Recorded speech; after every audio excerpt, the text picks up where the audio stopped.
Nakakatuwa naman yung mga katanungan kanina sa Showtime ni Chang kung saan ay tinanong nga yung movie title ni Janine Gutierrez and Paolo Avellino. At dahil doon, at syempre yung contestant, isa na doon, ang si Kim kasama sa mga co-host. Nakakatuwa kasi yung pagbanggit ni Chang na Paolo Avellino, naghihiyawan pa sila. Ang ingay sa audience. Pero noong binanggit na ang pangalan, kapartner niya na si Janine Gutierrez at ang title ng kanilang movie. So, ayan. In fairness naman, napaka-professional ni Kim. Yung tipong at least nagpakatotoo siya.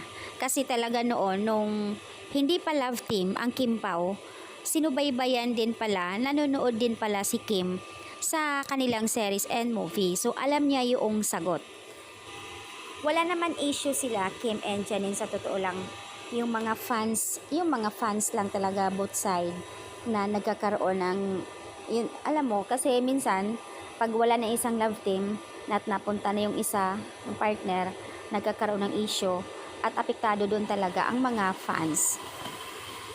Pero sa mga mainstream, syempre wala sila kasi sports sila wala silang mga dapat na ipakita. Hindi dapat sila apektado doon.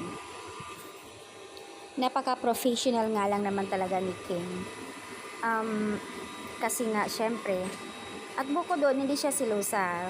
Very open-minded, lalo na sa klase ng trabaho nila. Kaya, salute ako sa iyo, Kim Cho.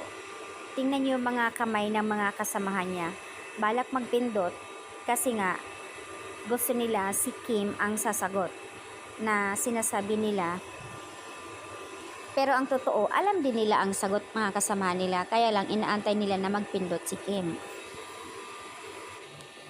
Tingnan nyo guys, di ba? Call na call lang sumagot si Kim. Very supportive. At pinanood pa niya yung movie, kaya walang issue sa kanila. Sabay, nakangiti si Kim, syempre, yung pagkasabi niya na ngayon kaya, at nabanggit pa niya ang pangalan ni Janine.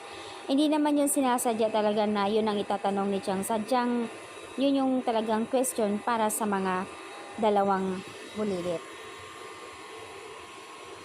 So, ayan yung update guys.